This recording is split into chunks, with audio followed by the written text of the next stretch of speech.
All right, Loma, Rigo, who you got? Who you got? Who's going to win?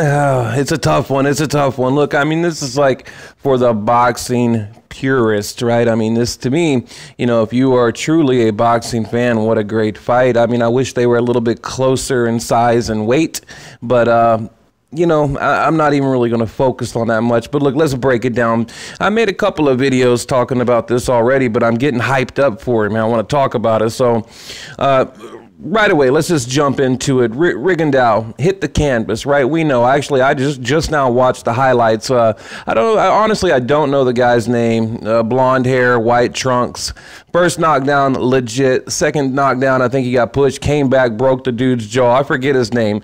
I think I have it written down somewhere, but I'm looking at that. I'm thinking about the Nonito Donaire knockdown. I'm wondering, can Rigondeaux, can he carry that power up from 122, you know, on up to super featherweight? You know, I don't know. That's the big question, right? And his age, I mean, his age right now, what is he, like 37 years old? But then I hear, well, no, that's just a myth. He's really not 37. But I thought when you apply with BoxRec and with the commissions and all, like you have to give your actual age. But people tell me he's younger than that. So, you know, I mean, we're talking about, you know, a guy that's nearly 40 years old getting in the ring with a prime Loma. And I believe Loma's like around 29, you know, something like that. But like I said, you know, what's it going to be like at 130? You know, can Loma handle the power? Will the power carry up? You know, I don't know, but I think it's a great test for both guys. The best test for both. I mean, like again, I just don't like the separation in divisions. I don't like that he's jumping 2 divisions. I almost wish there was a catch weight. You know, maybe like a 126 catch weight, and I kind of think that kind of to me, I don't know, it plays bad on Loma. You know. Because he's been at that weight, you know, why not, or around that weight, why not have it at 126? You know, that's my only issue with the fight. But some quick numbers. Loma averages about 10 more punches per round than Rigondeaux. You basically have 59.9 to 49.4, while Loma nearly doubles Rigondeaux in punches landed at 22 to 11 per round, roughly 22.1. I think it's like 11.4 or whatever. So, you know, you've got this high output active fighter against you know, well, they're both southpaw, but against a counter punching, you know, I don't want to say power puncher, but you know, highly defensive counter puncher, right? He's patient. You know, I think he's going to stalk Loma and he's going to time him. Right?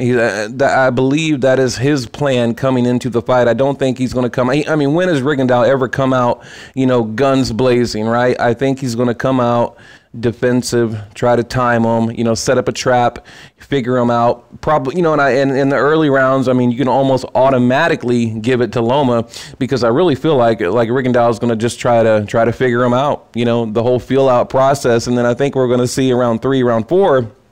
You'll see Rigondeaux start to figure out the movements because, you know, I've talked about it before, little mistakes that Lomachenko makes. Like, you know, we know he comes up, he'll do the pitter-pat, pitter-pat, pitter-pat, and then he'll throw a 1-2 or a 1-2-3. You can almost predict what he's going to do next. But the problem is that evasive footwork, you can't keep up with it, right? You can predict it, and it looks great watching it on TV, but it's, you know, a lot harder in the actual ring.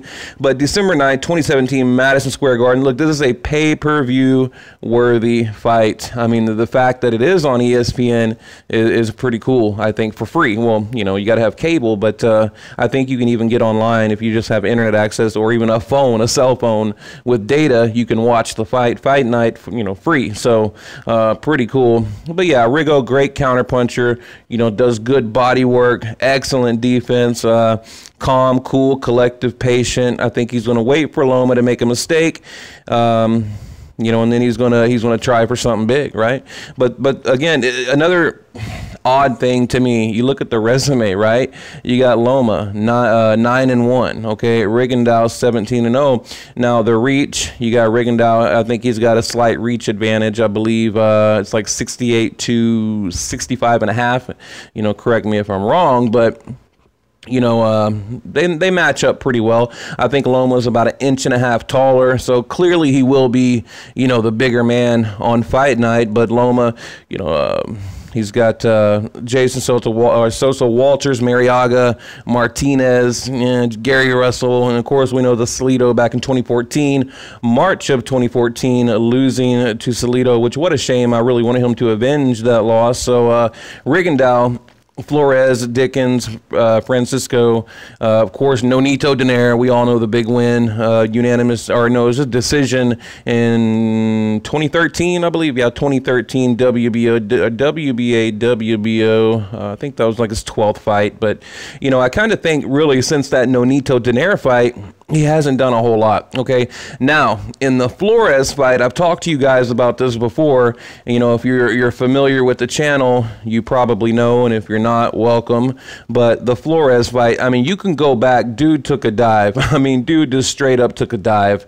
You know, he hit him after the bell. He was holding his, you know, behind his head, punching, and you can see he hit the canvas, and he kind of looks around. I think he like looked at the corner, and they're like, no, you know, go down, you know, that kind of thing. But he took a dive, you know. I'm just like, man, come on. I don't know. Like I said, go back and watch it. You know, you decide. But I think he took a dive. And I'll get to who I think is going to win in a minute. Right now, this is kind of just a tell of the tape, you know, an overall, you know, get to know these guys, like a pre-prediction type thing.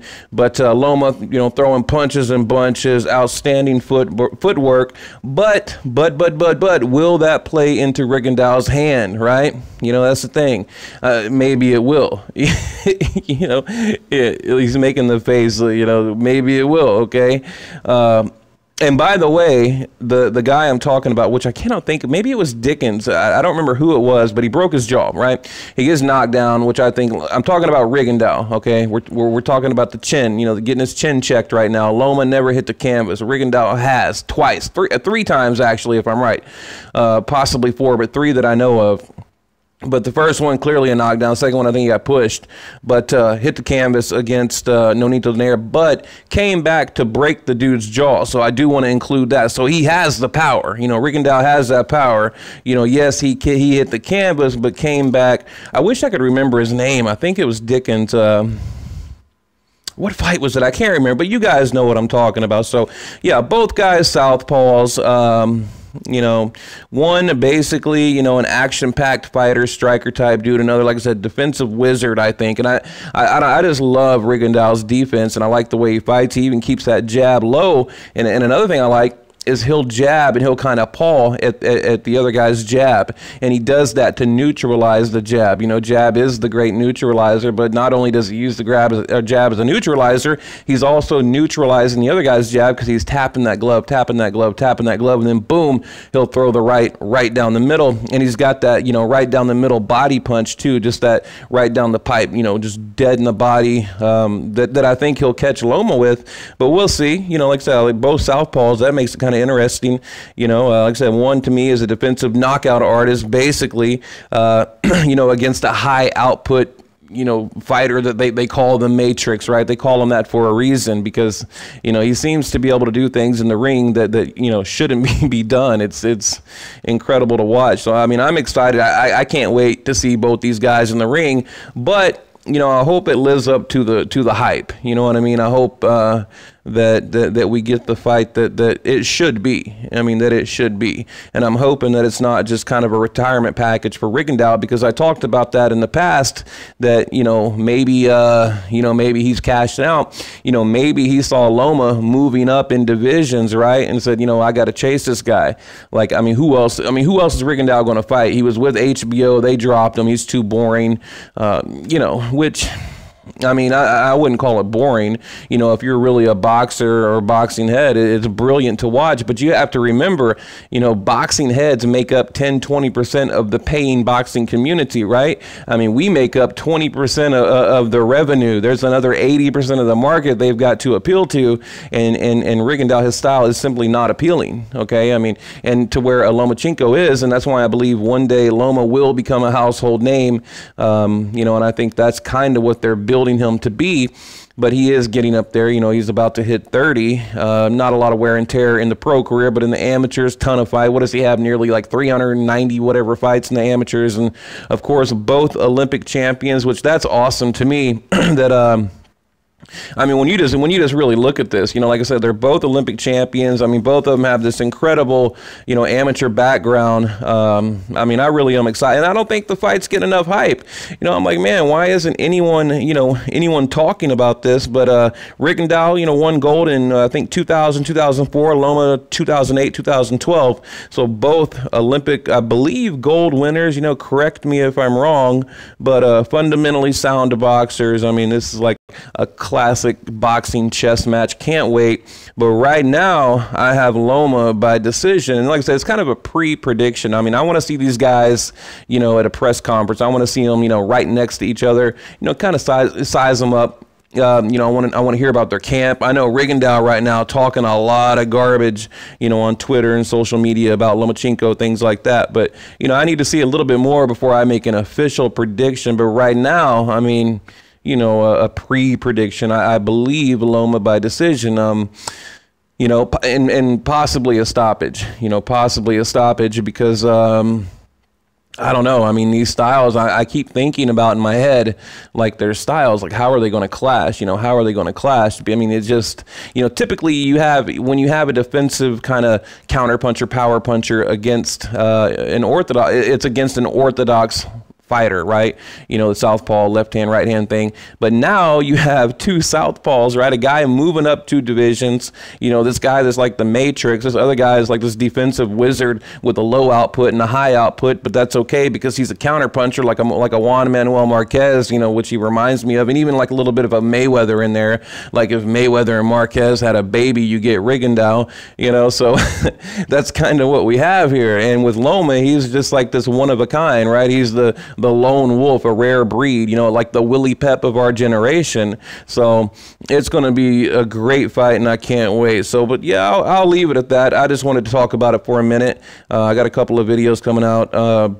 Probably going to talk about Daniel Jacobs. So actually, I think, yeah, got a picture right here. Looking good, looking ripped. There's Chris Avocado Algieri, you know, get Mr. or was it avocado sandwich or whatever. But yeah, he's looking ripped. I'm like, damn, like I don't think I've ever seen Jacobs look like that. Like not even in the Gennady Golovkin fight. I mean, look how bulky he was, but he was damn near like a cruiserweight in that fight. Like right here, I mean, he looks like a light middleweight, you know, but we'll see against what's his name, Luis Arias, I believe. But you know, I don't think Luis Arias. I don't think he's coming to lay down. But you know, the way Jacobs is looking, he's looking damn good. So you know what? We'll see what happens fight night. But anyway, leave your comment below. Who do you guys have winning? Loma, Rigondeaux? What do you think about what I said? Do you agree? Do you disagree?